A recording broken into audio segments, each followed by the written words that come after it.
Praise the Lord. கர்த்தருடைய பரிசுத்த நாமத்துக்கு மகிமை உண்டாவதாக.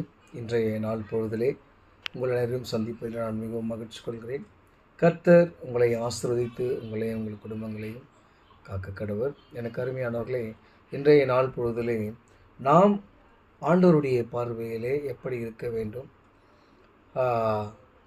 நாம் அவரை அண்டி சேர நாம் என்ன செய்ய வேண்டும் என்பதை மார்க்கு எழுதின நற்செய்தி நூலிலே நற்செய்தியாளர் அழகாக சொல்கிறாரு.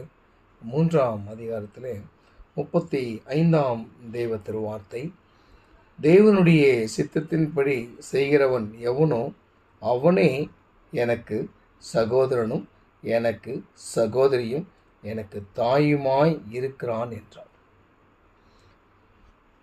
நாம் அவருடைய சித்தத்தை நிறைவேற்றும் போது, அவருடைய சித்தத்தை செய்ய செயல்பட்டு அவருடைய சித்தத்திலே நாம் நம்முடைய வாழ்க்கையை நடத்தும்போது, நம்முடைய நாட்களை அவருடைய சித்தத்துக்கு ஏற்றாற்போல் நாம் நடத்தி கொண்டு போகும்போது, நாம் ஆண்டவருடைய பார்வையிலே நாம் யார் என்று சொன்னால் ஆண்டவருடைய பிள்ளைகளாக இருக்கிறோம், ஆண்டவருடைய சகோதர சகோதரிகளாக இருக்கிறோம், ஆண்டவருக்கு தாயுமாய் இருக்கிறோம்.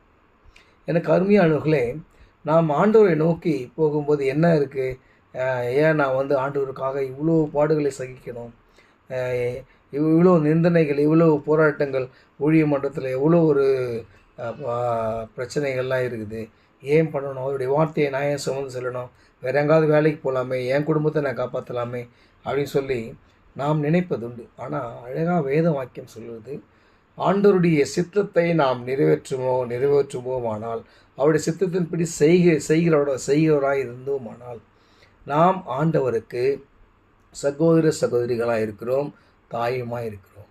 ஆண்டவருக்கு சகோதர சகோதரிகள், அவர் நம்மை சகோதரனே சகோதரியே என்று அழைக்கும்போது எவ்வளோ பெரிய வாக்கியம், தாய் அம்மா என்று அழைக்கும்போது எவ்வளோ பெரிய வாக்கியத்தை நம்மளுக்கு ஆண்டவர் கொடுத்திருக்கிறார்.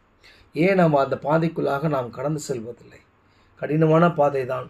அதான் இடுக்கமான வாசல் வழியாக பிரவேசித்தா தான் நம்ம என்ன பண்ண முடியும், பெருக்கமான ஆசீர்வாதத்தை பெற்றுக்கொள்ள முடியும். விசாலமான வழியில் போனோம்னா பாதாளம் தாங்க காத்திருக்கும், பள்ளம் தாங்க காத்திருக்கும், அழிவு தாங்க காத்திருக்கும். அதனால் இன்றைய நாள் பொழுதிலே கஷ்டங்கள் இருக்கும், துன்பங்கள் இருக்கும் இல்லையா? இந்த வேதத்தை சுமந்து செல்வர்களுக்கு அநேக உபத்திரங்கள் உண்டுன்னு தான் வேதாகமம் சொல்லுது. ஆனால் நல்லா செழிப்பாக வாழ்வாங்க, வேதத்தை தியானித்து சொன்னாவே அவங்க கோடீஸ்வரன் ஆகிடுவாங்க. அதெல்லாம் இல்லை. உபத்திரவங்கள் மட்டுமே, உண்மையான ஊழியனுக்கு உபத்திரங்கள் உண்டு. ஆனால் ஆண்டவருடைய பார்வையில் அவருடைய சித்தத்தை நாம் நிறைவேற்றும் போது அவருக்கு நாம் தாயும் தந்தையுமாய் இருக்கிறோம்.